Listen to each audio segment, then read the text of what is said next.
Oh, Joe, it's another Monday morning, and I'm pissed. Why? I am so mad at the movies. What? Why? You know about AMC, right? AMC Theaters. I'm a huge fan of AMC Theaters. Yeah, I'm a member. I'm a member, too. And, I mean, we give so much free publicity to AMC. I mean, we're practically keeping it propped up here on Movies Baby. We're always talking about going to City Walk, going to the 16, seeing it in the IMAX, We're AMC devotees. We are AMC devotees big time. So is it too much to ask for AMC to give a little bit back to us? What didn't they give you? The audience members at City Walk? Here's what happened, Joe. Because there has been like a minor controversy about how many previews and commercials and promos AMC is packing into the beginnings of their screenings. So you have a bunch of trailers, then you have Nicole Kidman, then you have that couple whose dynamic is uncertain. You have the couple first. The couple first. They're on like a very successful. Well, they're on like a successful date, right? But and they're acting out different movies. They're acting out like a dance movie. A distance between them. Yeah, it's like. Is she more into him than he is her? Vice versa. I literally think it's like a second date, and for whatever reason, they're. It's like quite the second date. She leans into him at the end with the popcorn. Look, anyway, she puts her head on his shoulder. Look, it's tender, but it's not. It's not promising for the relationship. The Coca-Cola couple deserves as much chatter as the Nicole Kidman promo. Thank you. But we'll do that another time. We should start shouting out. Okay, sorry. You have a beef. Okay, I love the Coca-Cola couple. Now I'm falling back into the magic of AMC. I got to stay mad. I got to stay mad. Okay, here's why I'm mad. Okay, because there was apparently some complaints about, there's too much trailers and commercials. Whereas, if you go to AMC all the time, in your head, there's 25 minutes. It's 25 to 30 minutes, right? So you just get in there by the 25-minute mark, and you'll be fine. I do it every day. Yeah, it's it. So we had this all planned, and then because there was so much complaining, though, AMC came out and formally said there are 25 to 30 minutes of commercials and previews before each screening. Act accordingly. And then again, it's just fake outrage. People are mad. They're mad that there's like commercials. It's like, let the movie theater make money. Commercial, right?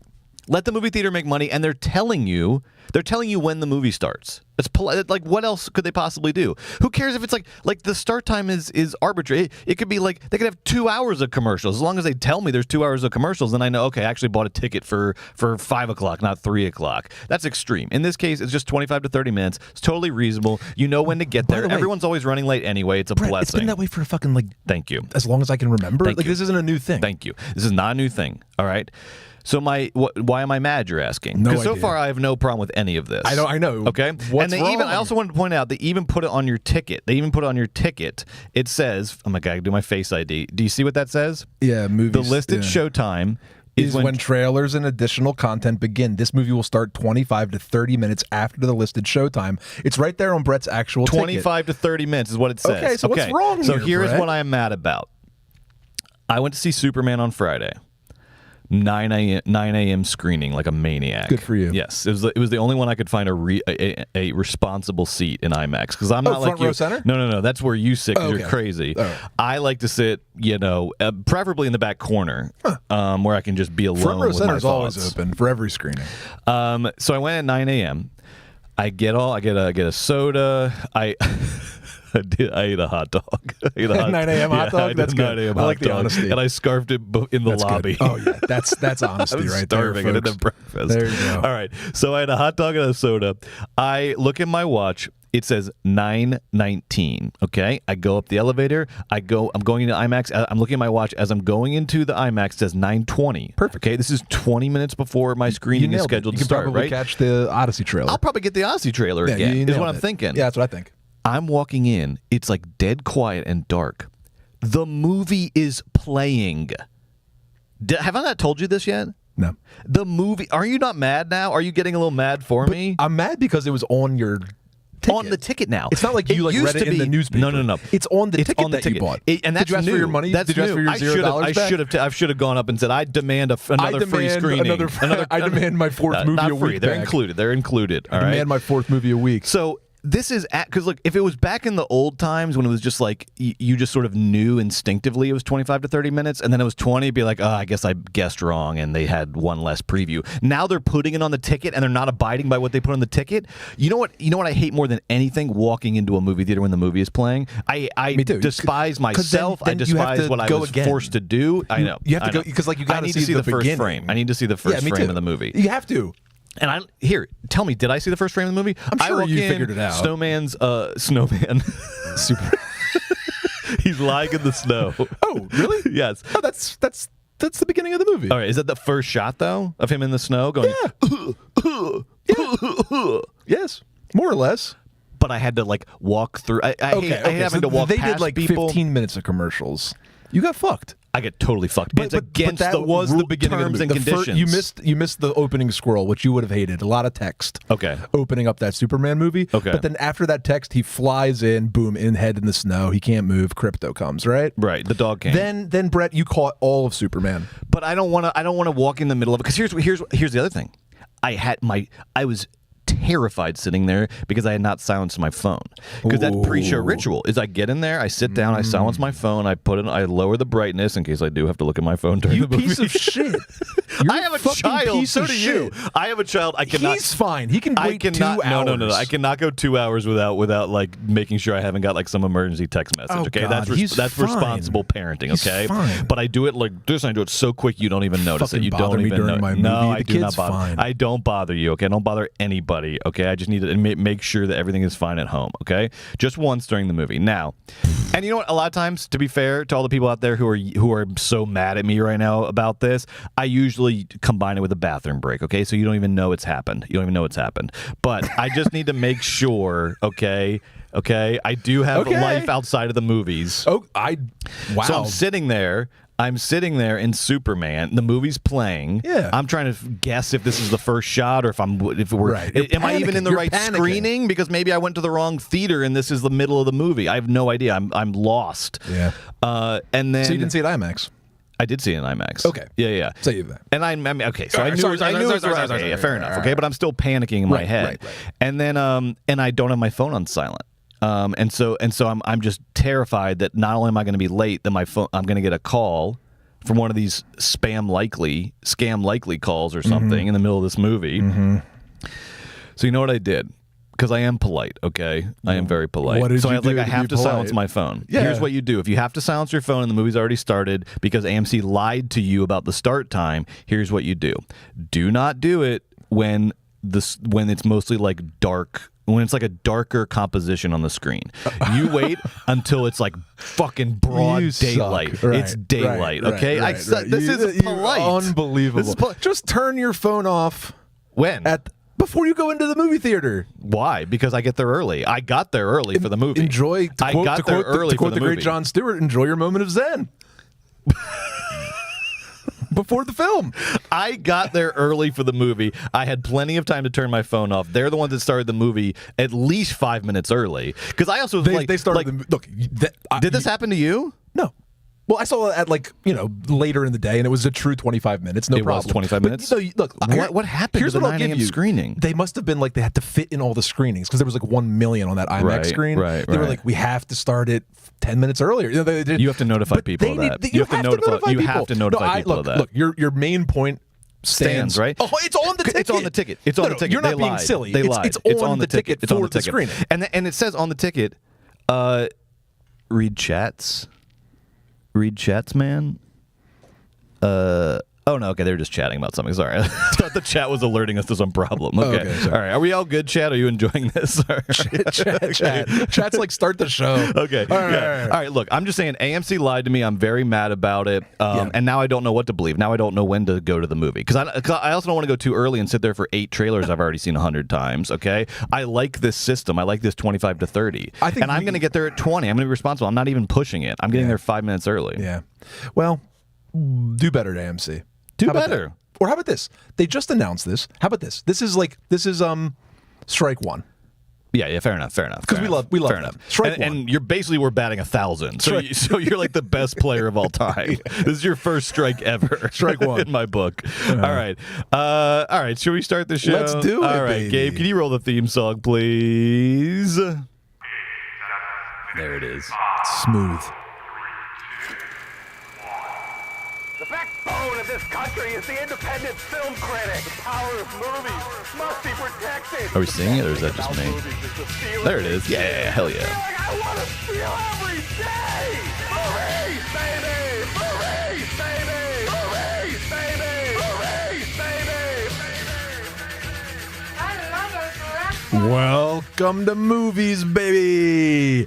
I'm Joe Cilio, a.k.a. the Philly Movie Freak, and I'm joined by my co-host, Brett Boehm, a.k.a. the Georgia Movie Dog. Go Dogs! We're coming to you live from the San Fernando Valley, baby. And this weekend, you know what we saw. We saw James Gunn's Superman. We saw Supes. The most eagerly awaited movie of all time. Why not? James Gunn's Superman. We saw it. We're going to tell you what we thought. Yeah. We're going to break down everything you need to know about this movie. We're going to say, what does it mean for DC Studios moving forward? And how did it perform at the box office? And what's going to be its influence on the comic book genre? Oh, I'm All the excited. big talking points will be covered excited. today. I cannot wait to talk about James Gunn's Superman. You're not. And then in the second half of the show, holy shit, this is a banging day for Movies Baby / Weekend at Bergman's.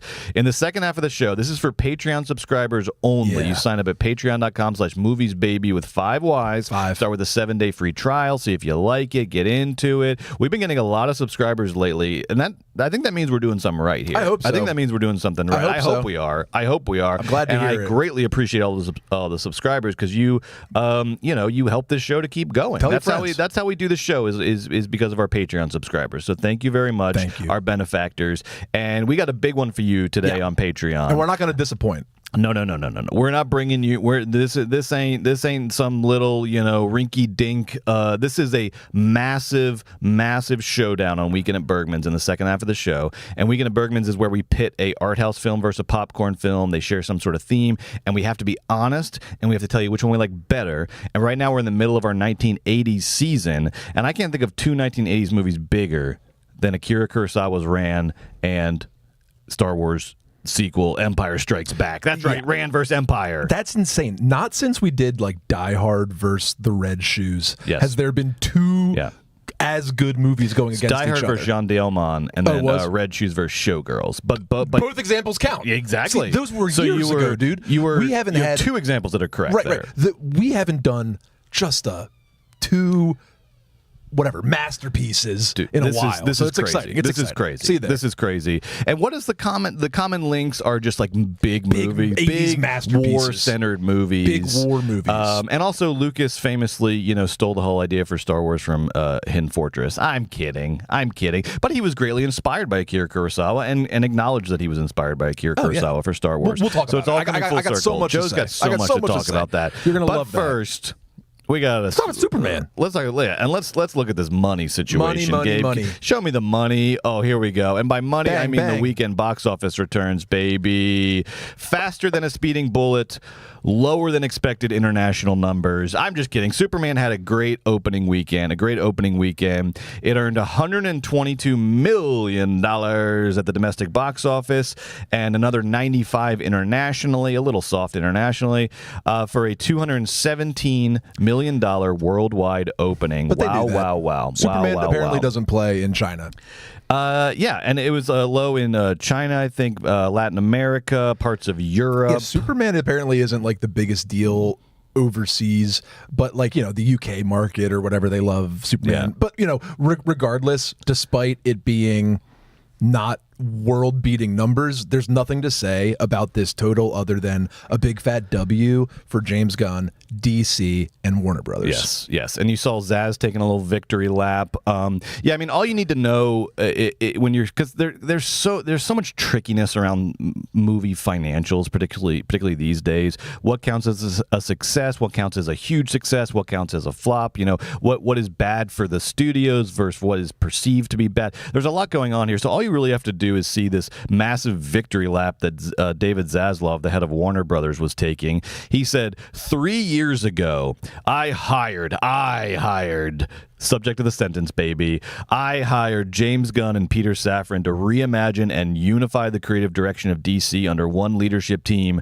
The DC vision is clear. He did. The momentum is real, and I couldn't be more excited for what's ahead. Why not?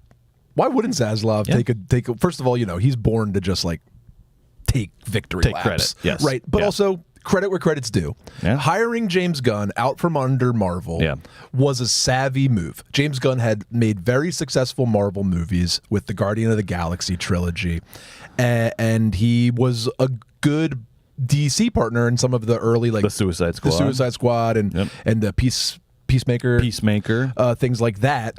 And I don't know, and giving a creative, of course Peter Safran's there too, but giving a creative, He's doing the business side of things. giving the creative over to James Gunn, there's probably like one or two other people in the world that you could hire for this.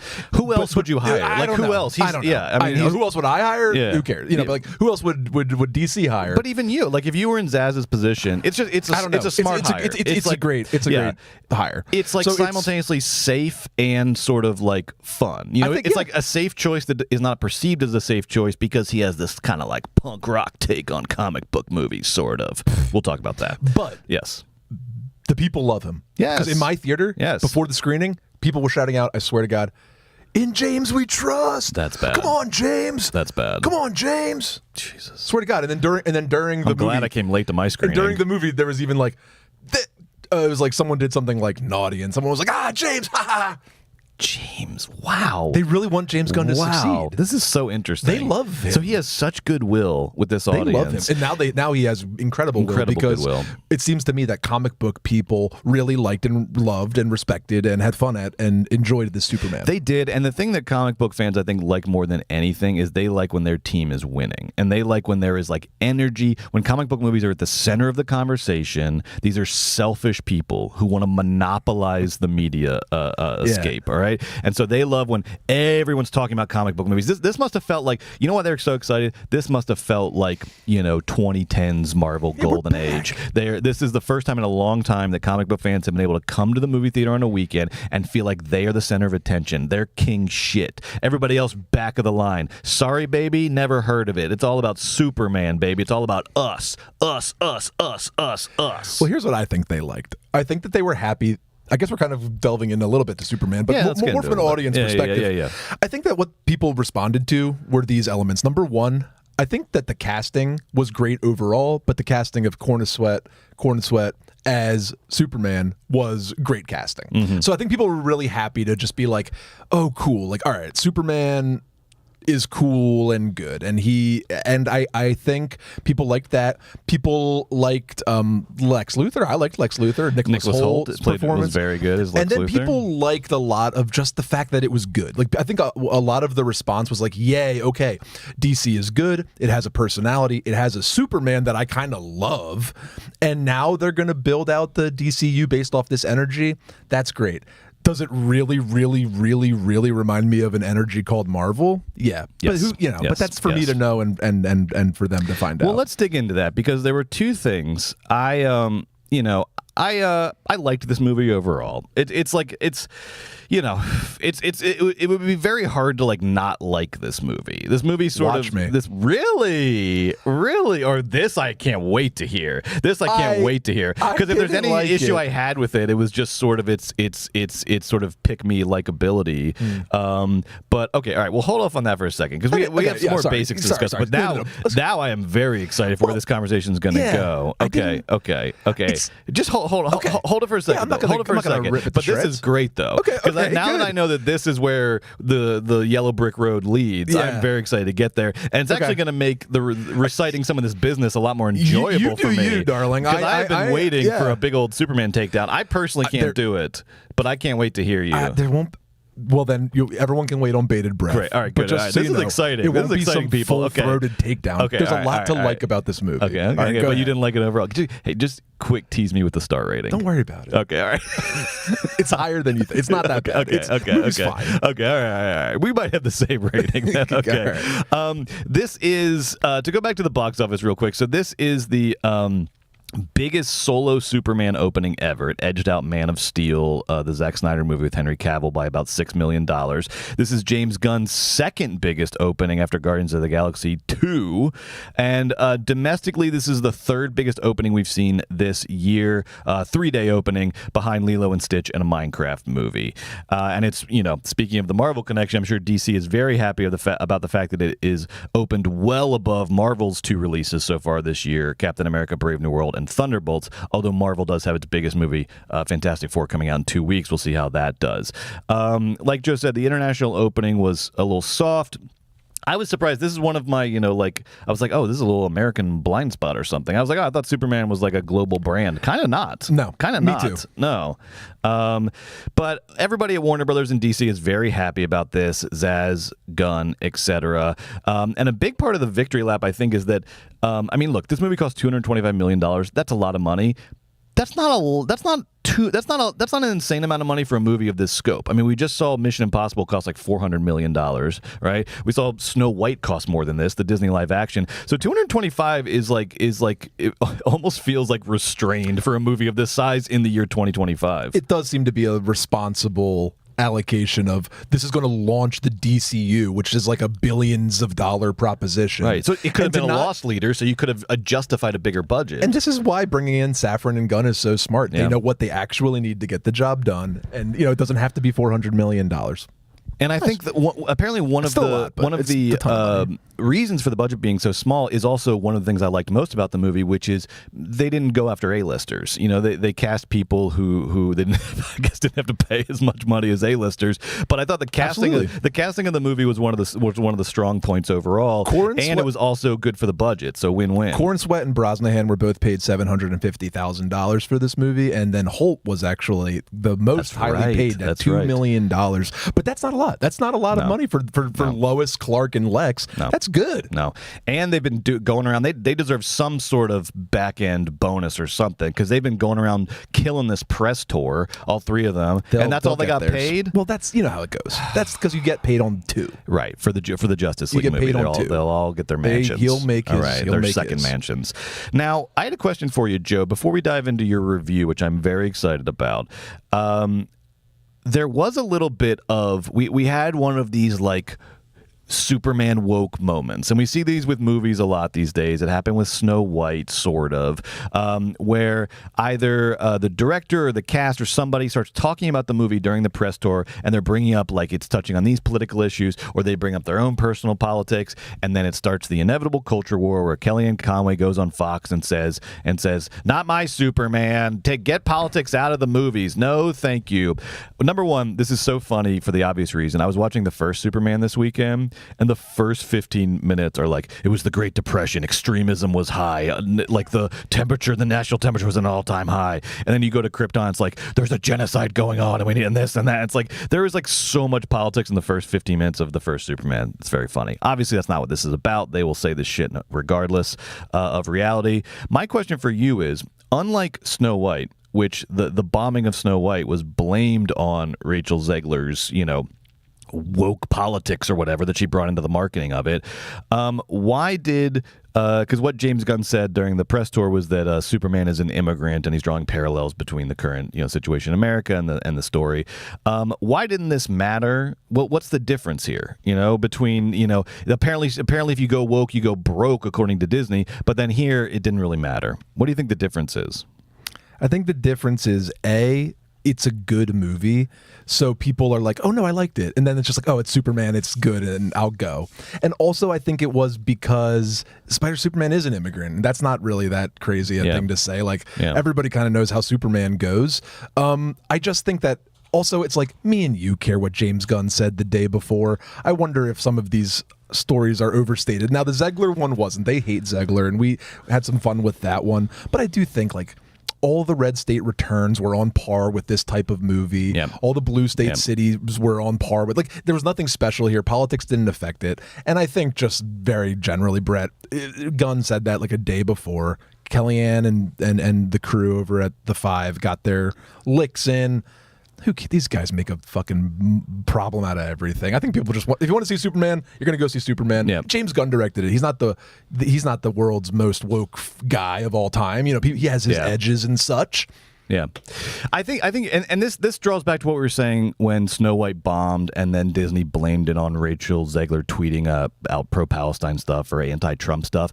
We said it at the time, and I think it proves it here. The woke thing is almost always scapegoating a movie that was probably going to fail anyway. I feel like the woke conversation about like go woke, go broke is such a scapegoating thing. I don't know how much it actually bears out in reality.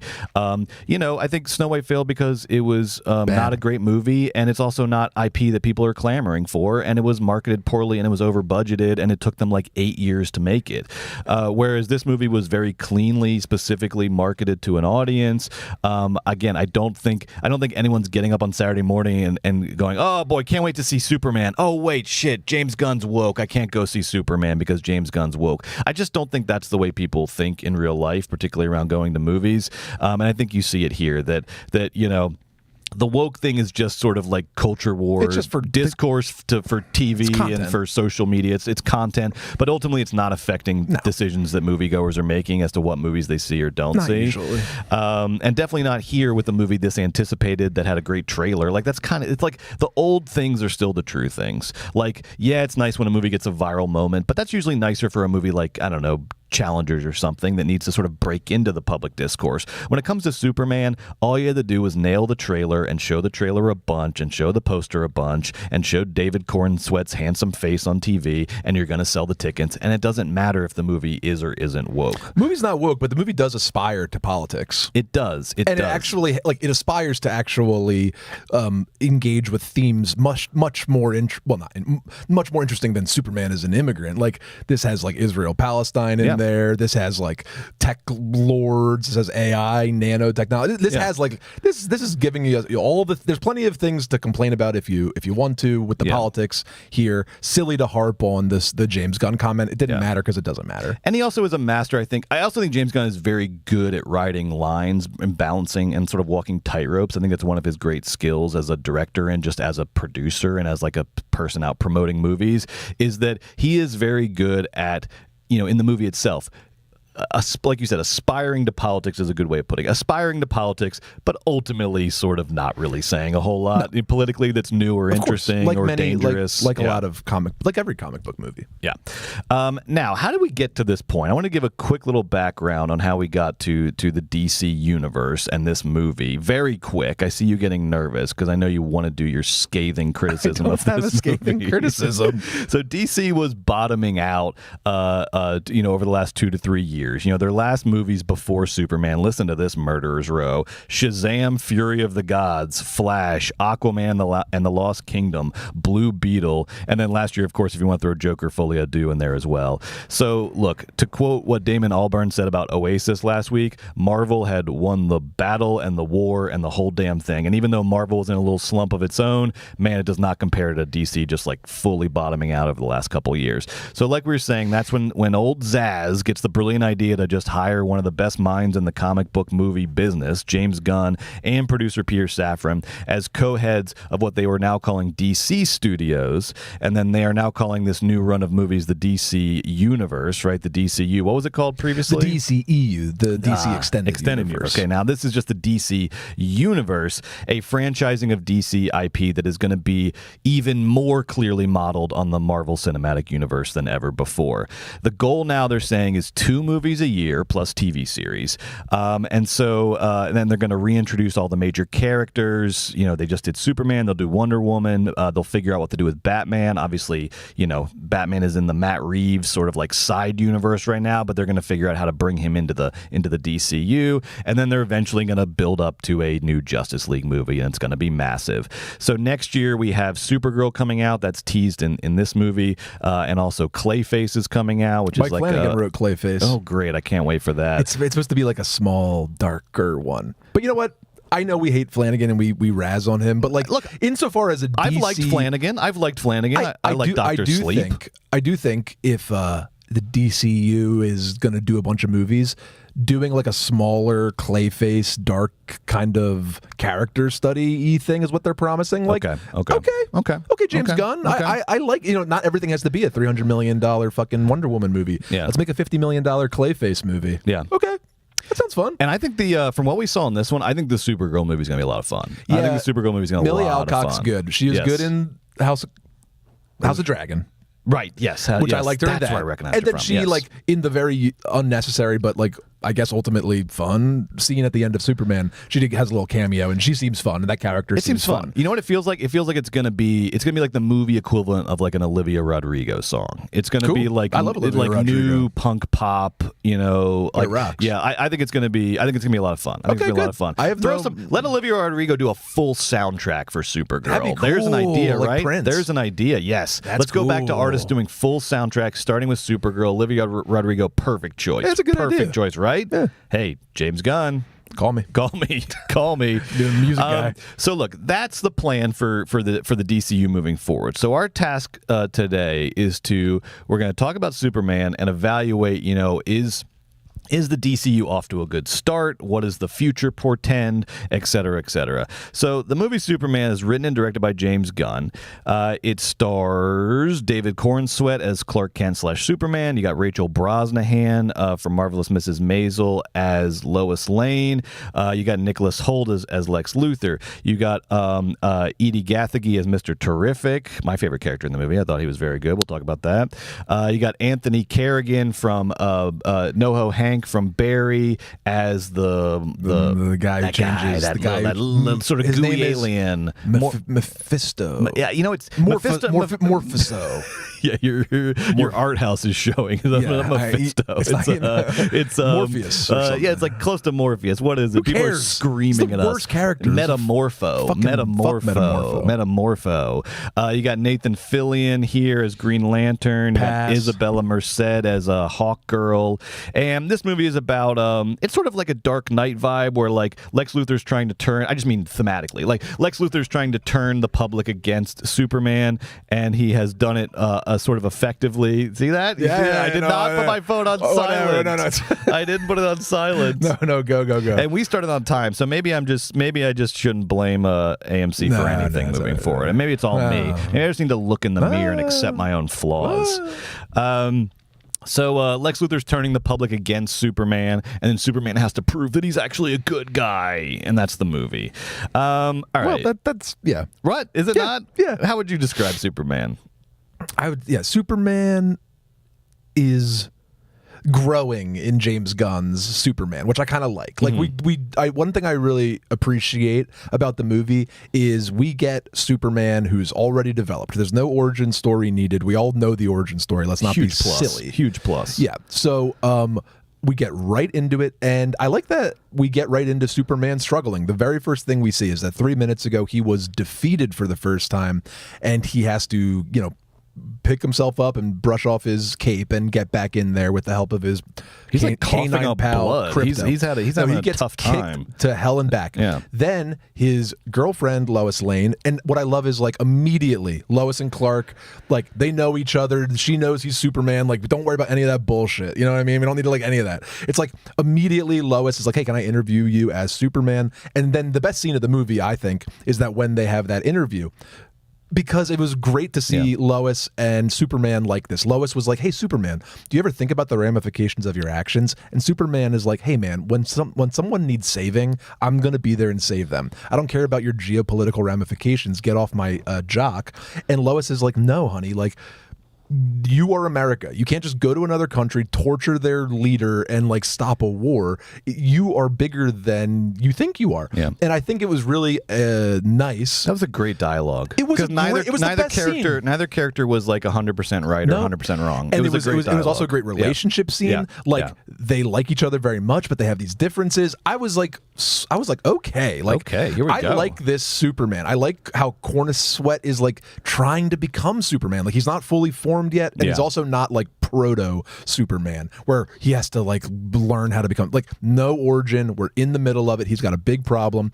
He needs to is find Superman, himself. but He he's needs trying to figure out grow how into to it. like be Superman in the world. Yeah, how does Superman Yes. operate in the world? Yes. And that's a great, cool question. Now, from the villain perspective, we have Lex Luthor, and Lex is awesome. Nicholas Hoult is awesome. He is mad about He's so Superman. angry. I loved how angry he was throughout the movie. He's so seething. He's so mad and Yeah. he hates Superman so much, and he studied him, and I like this about it. He studied every move he made for was great. years and years and years, and now he's gonna like beat him up and get his number and prove to the world that he can beat Superman. He has a bunch of goons in his like tech headquarters, and he, as though like playing a video game, he's like B6, L12, and so he's like programming how all of his goons out in the field are going to fight back against Superman. That was a very fun choice. So all of that character where we're starting was awesome. I was like, yay, thank God we don't have to do any of the fucking origin shit. Then all of the Metropolis looked great, and the Daily Planet was great, and the characters that they staffed out were great. Wendell Pierce looked great. Jimmy Olsen looking good. Yeah. La la la. Everybody, whatever. It's giving Cleveland. It's giving like color. Yes. I like seeing Clark. I like seeing Lois at work. And I was really, really into it. I liked the crew. I liked the people. I liked the problems that were set up. So where did it lose you?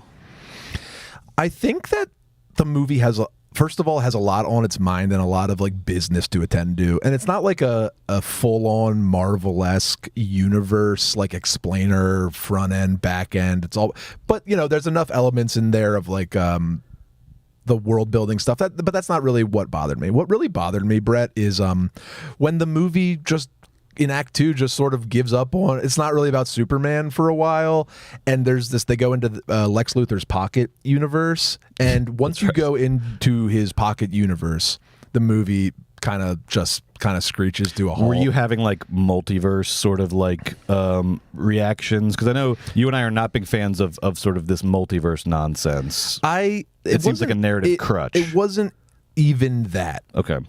Like, it was the fact that they had removed Superman from the movie and kept him at bay using kryptonite. And it was that character's name? Metamorpho, and like his contrived son and how that was all going to play out was like, it was just preordained how that was all going to work out. Like, it didn't take a scientist to figure out how this was all going to go down. And then that whole Proton River black hole sequence looked horrible. Okay. And it felt horrible, and it just did not work for me at all. That being said, it's interesting because this movie, it's also like Superman was disappeared and he's put far away and you can't find him, and Lex Luthor hides everybody that he hates in political prisons in a different universe, and they can't escape.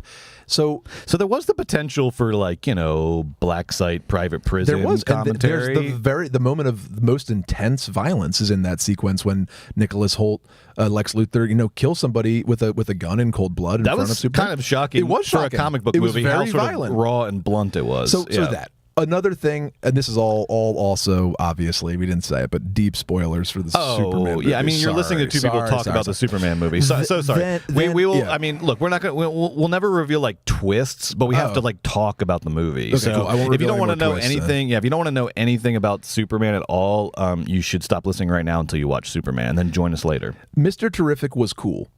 I like Mr. Terrific. But Mr. Terrific is what? Who's Mr. fucking Terrific? That sounds like the 18th fucking movie. He's Mr. fucking Terrific, I don't know who baby. that is. So all of it, Mr. Terrific, who's a good actor and like a cool character. So the whole Justice Gang. First, so this is where it starts like getting saucy for me. Nathan Fillion comes in. So there's like other metahumans besides Superman, which I kind of like. We don't have to, no one has to learn about metahumans. It's like they're part and parcel There's just of the world. competing superheroes out there. I like that. Yeah. So Nathan Fillion in his like 25th crack at the fucking it's Nathan Fillion, Apple. Like, how many fucking times are we going to be charmed to see Nathan Fillion This guy playing really like hit adult? the freaking lottery. Every time anybody in comic book land needs like adult, they're like, "Oh, Nathan Fillion, that'd be so funny." Remember the fucking short film he made 25 years ago? Fuck, well, it's like, why is Castle in all of the fucking superhero movies? Nathan Fillion, I don't get it. Move on. Nathan Fillion's in a ton of this movie. He's in a lot of it. So he has two sidekicks, Hawk Girl or whatever, who cares, and Mr. Terrific, Okay, and then Mr. Terrific gets into it. Now I got to learn about how his balls work. I got to learn about what he's mad about. I got to watch him hack into shit. I'm like, where's Superman? He has also, balls like this. Oh, sorry, not he his has testicles. orbs. Excuse me, orbs. Yeah. And then also when Mr. Terrific and Lois land to go get Superman, James Gunn said, "Hey, I have an amazing idea. Now, careful. Everybody hold on to your hats. I don't want them to blow away. No one's ever fucking thought of this before. But you know what we should do for this Mr. Terrific scene? Play a pop song and slow down the action." Dude, the song they chose. It's like this. When that, like, I hated that I knew what it was immediately.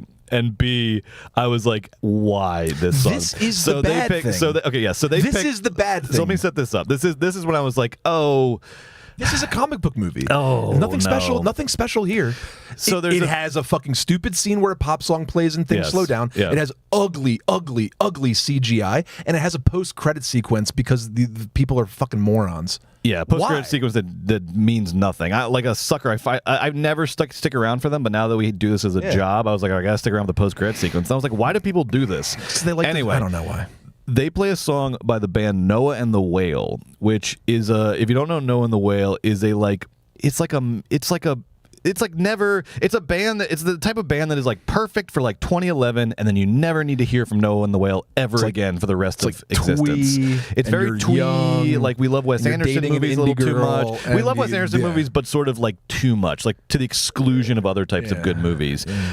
It's like very like twee sort of indie pop. It's like In the Squid and the Whale. Yes, yeah. It's like that song In the Squid and the Whale. It's not. Okay, if not, I don't know. In my mental Pinterest board, it's like around that time area.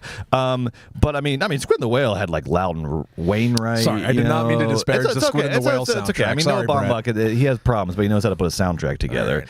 But anyway, but James Gunn does not, because this song, I was like, this is the song we're going with for 5 years time. For the 5 years time for the big action sequence. Sucked.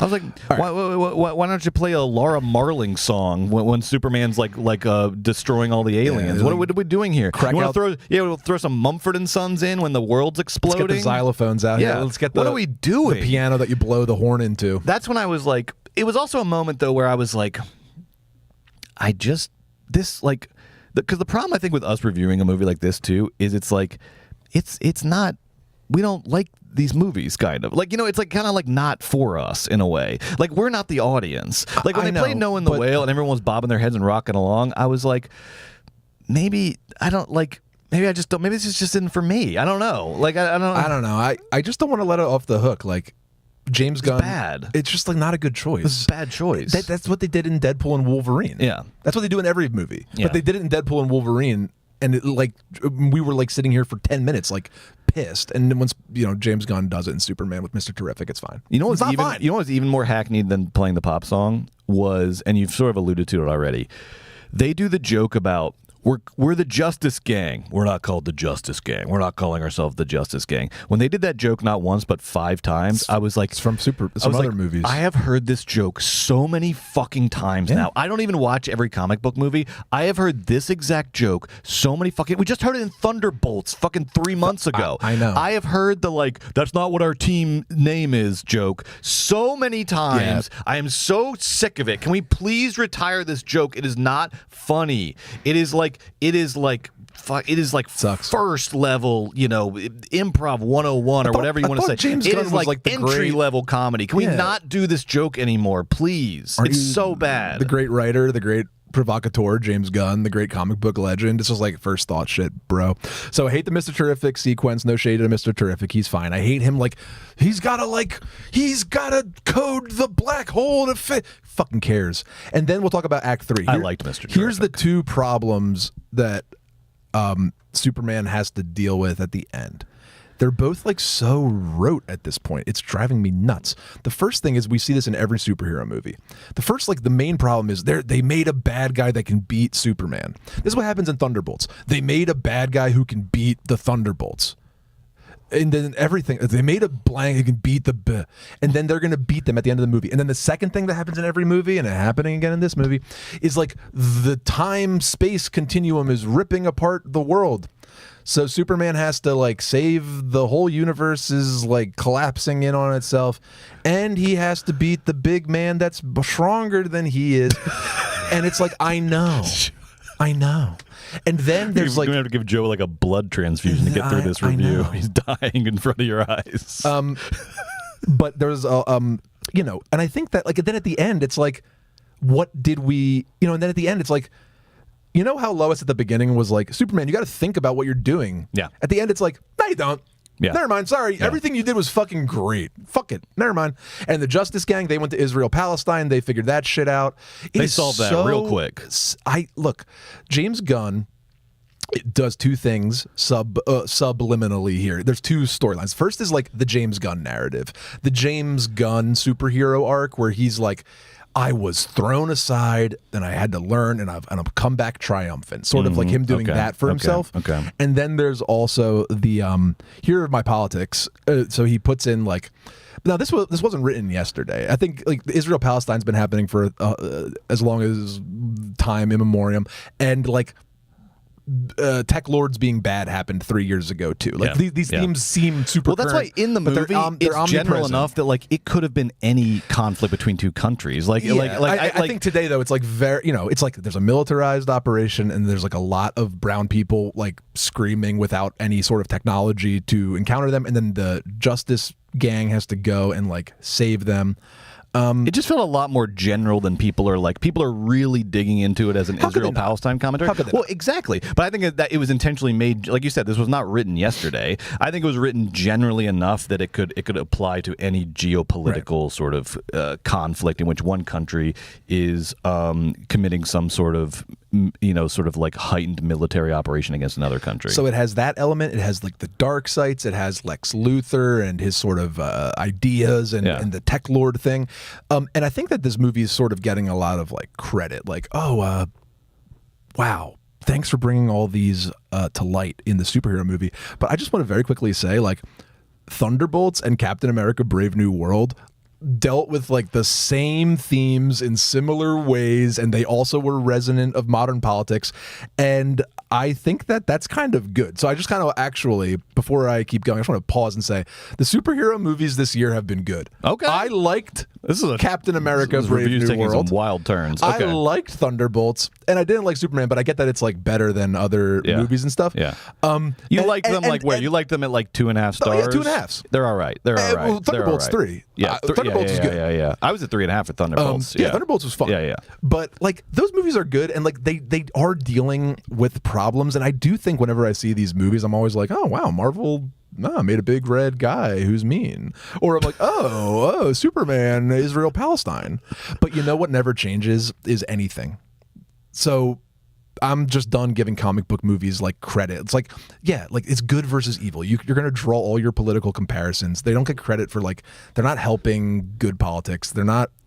Superman, like, what's the politics? Well, it's not a send Justice Gang to Palestine to fight the Israelis. Like, that ain't gonna happen. It's not a two-way street. I think the world informs. Like, the state of the world is always fodder for comic book movies, but the way comic book movies simplify world fodder into comic book fodder, and so then it doesn't provide anything back to the world. It's not contributing to the discourse around Israel and Palestine. You could say that it's commenting.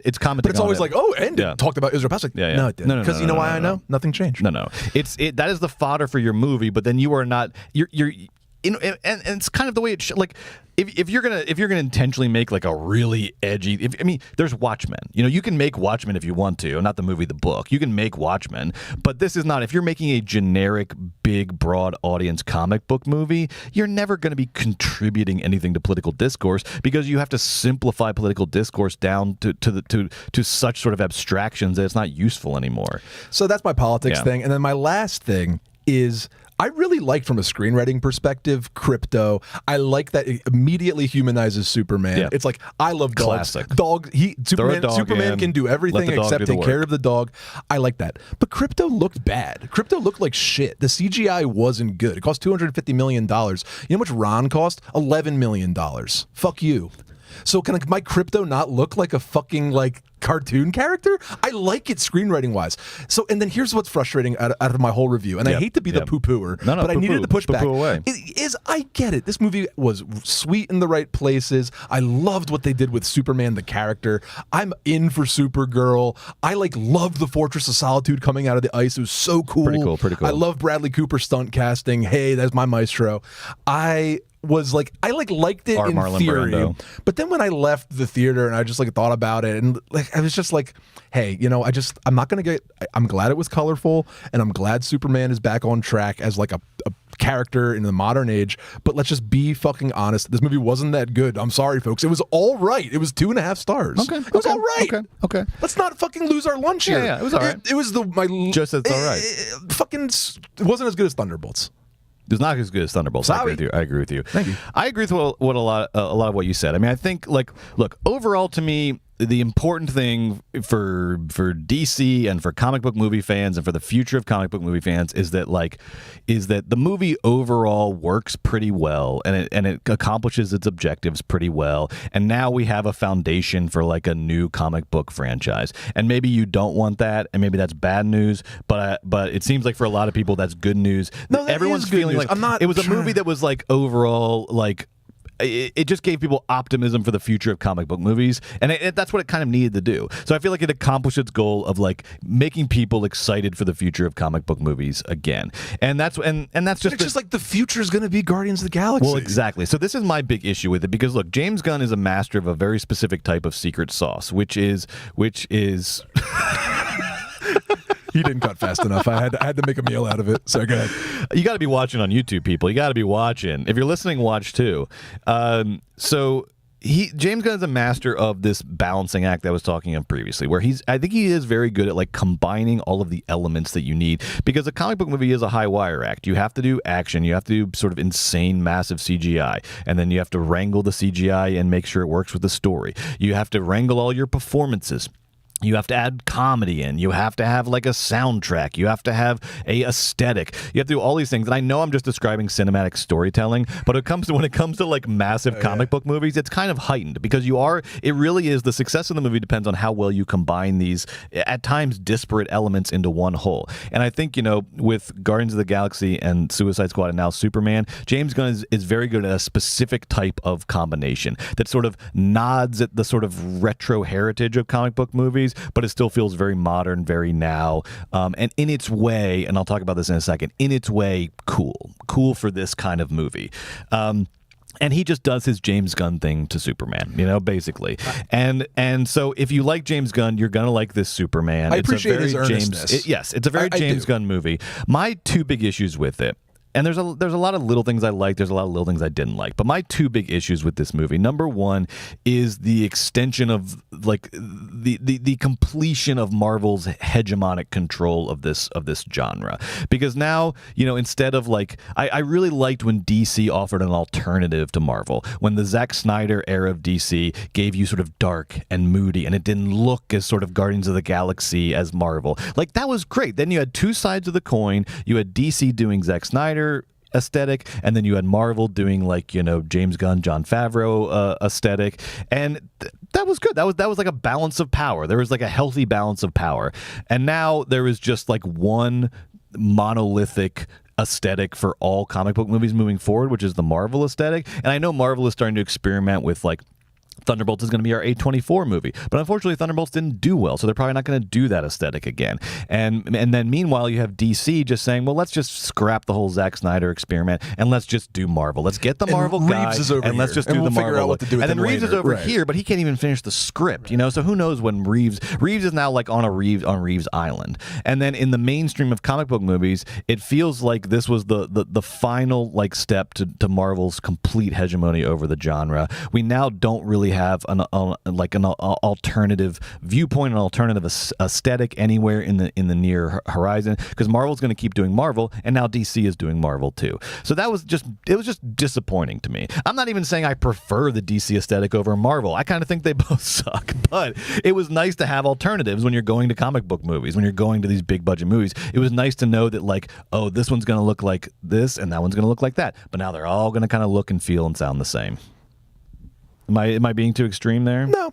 I don't know. Yeah. I don't think you are. Yeah. I think that James Gunn, they hired him to do DC, and now we'll get Marvel-y DC. It's okay. It's no big deal. So we have Marvel, and now we have Marvel. James DC. Gunn, poor man's Whedon, no big deal. The bigger issue, the bigger issue I have, and we sort of hinted at it when we were talking about that Noah and the Whale song. The bigger issue, because I as sort of like optimistic and as good as the vibes were in the theater, I was like, this movie weirdly made me sad. And I was like weirdly kind of like saddened by this movie. And I think it was like the realization.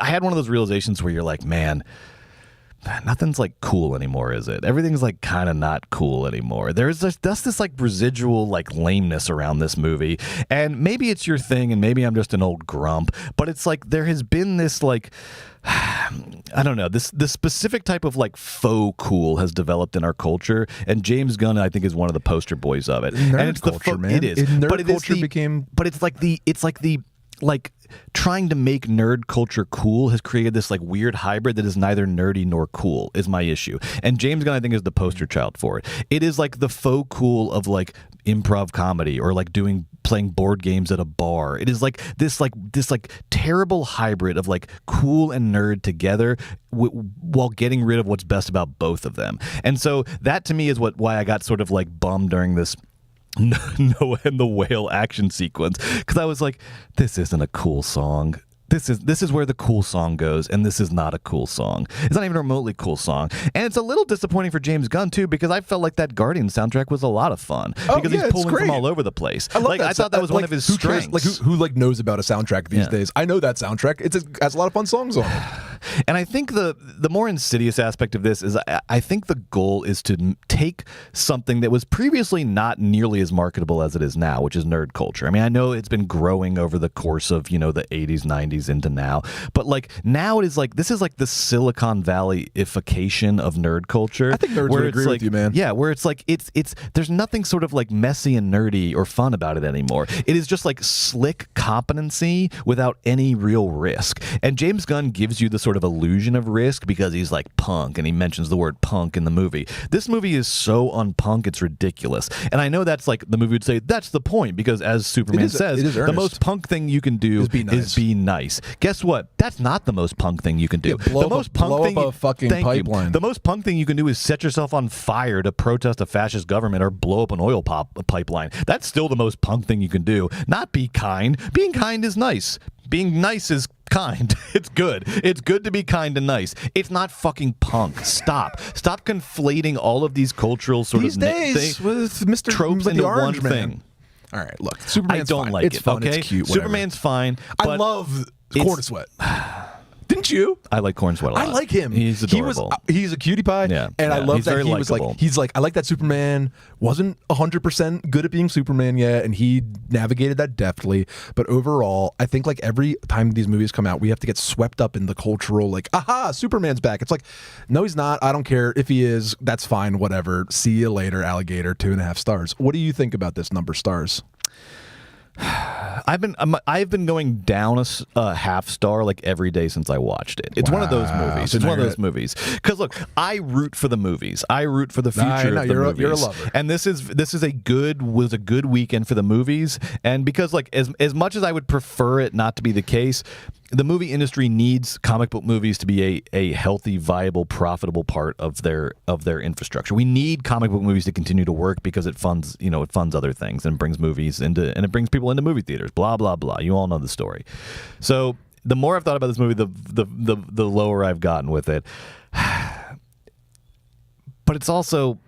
I also feel like I'm just I just have these little subjective gripes that are so gripey and grumpy. I'm gonna go 3 stars. I think it's good. I think it's good. I think it's good. It's definitely not bad. It's not great. It's not bad. You know why it's not bad is because I sat there the whole time. Yeah, and I didn't want to leave. It's not my type of movie, but it is a good movie. I'm gonna give it 3 stars. Yeah. I'm gonna give it 3 stars. All right. I like Superman. Yeah, but yeah, I don't love Superman. But I like Superman. Yeah, I guess if you know what I fucking really put a gun to like? my head.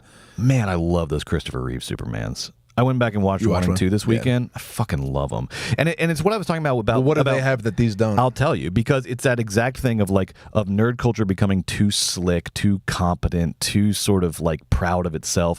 The first 2 Supermans, I love them because they are they're weird and they're bizarre and they're kind of like they're poetic, and then they're very silly, and they're like taking sort of a lot of risks, and I just like it's sort of they feel sort of weirder and looser and more surreal and beautiful. There's not a playbook yet. There's not a playbook. Hasn't been developed. There's not a playbook, and it's fun when there's not a playbook. I think that's the problem. Is now there's too much of a playbook. Superman, and James Gunn is very good. He's amazing James at the Gunn's playbook. Fucking Aaron Rodgers of knowing the playbook. He's so good at the playbook that you think he's running a different playbook. Yeah, because he that's it. starts He's in media not. res. He's not. He's not running a This different is playbook. It's the same playbook. fucking thing. This is the playbook. Whatever. He is in a way. And this is, I get again and again. I root for the guy. I root for these movies, but I think his skill is he's the ultimate. And now he can't really claim that he's not. But his persona has always been he's kind of the ultimate company man who makes you think he's like the bad boy. That's what he's good at. That's what he's good at. And I'm glad that's like a good skill. I also fucking hate it. I hate because Someone's gotta do it. The bad boys have to be the bad boys. Someone's got to do it. Someone's got The to punks have to be the bad. punks. It's all right. But he's the guy who's like, I'm going to change things from the inside. I like that. Good for you, James. Keep on keeping on, baby. You will, I guess, because now you're very successful. Because now you're going to run Hollywood. Well, Brett, speaking of running Hollywood, are you ready to go back to the 80s when Hollywood was large? Some people and in say the charge? worst decade. I say possibly the best decade. Oh, I of would movies. I would passionately disagree. It's a very up and down decade. Okay. You're going to get high highs and low lows. But you're saying those but the high highs. Okay. Speaking of which, we have two high highs right now we'll talk about.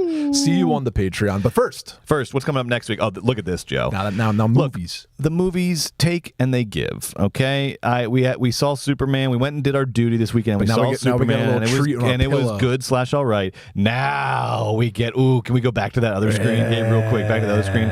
We get Eddington. We get a new Ari Aster. I am so excited for Eddington. Coming off his 5-star masterpiece, Beau's Afraid, the next Ari Aster movie, Eddington. I cannot wait for this. And it's a Western, Joe. You must be living right now. I can't you wait. Must be living. COVID era Western with Phoenix. And it's divisive. Oh, I love a divisive didn't movie. Love it. That's the best thing you can hear about an Ari Aster movie. And then I'm very excited. We're keeping our horror nostalgia thing going in 2025. They made a new I Know What You Did Last Summer, and it's just called I Know What You Did Last Summer. Fine. So we're fully rebooting I Know What You Did Last Summer. And I saw the trailer, and they're just going to do I Know What You Did Last Summer. I can't wait. I love I Know What You Did Last Summer, and I'll watch this. I can't wait. Let's do it. This is going to be a fun weekend at the movies. Yeah, it's so I much cannot better wait. So much better. And then next weekend on Weekend at Bergman's, we're going underwater, baby. Das Boot versus the Abyss. We get James Cameron. Maybe our first James Cameron of the 80s series. Can't wait. See you there. And then right now, in about 5 minutes, we're going to be back only on the Patreon. Patreon.com/moviesbaby with 5 Ys. You go over there, you sign up. You do not want to miss this. If you've been enjoying this, you've loved hearing us talk about Superman, or maybe you're mad at how idiotic our light criticisms of Superman are. Jimmy Olsen was great. I gave it 3 stars. I think it's good. It's fine. You want to join us for the Patreon though, because we are about to talk about two of the greatest movies of all time. Akira Kurosawa's Ran. Joe says maybe. You'll have to wait and see if he agrees. No, I agree. Akira Kurosawa's Ran versus Empire Strikes Back. Empire Strikes Back, the second Star Wars movie. I cannot wait. And you know how we go with this. We have to tell you which one we think is better. We have to be honest. And then the one that we did not like as much, we're never allowed. So one of these movies we're never going to see again for the rest of our lives. Truly stupid. It's so dumb. Truly stupid and insane, dumb. but that's just how the cookie crumbles here at Bergman's. Those are the stakes, though. That's where you get stakes from, okay? That's how high stakes this is, okay? You'll have to join us and find out which movie we're never watching again because we like the other one better. Can't wait. All right? See you there. Join us there in 5 minutes. Bye.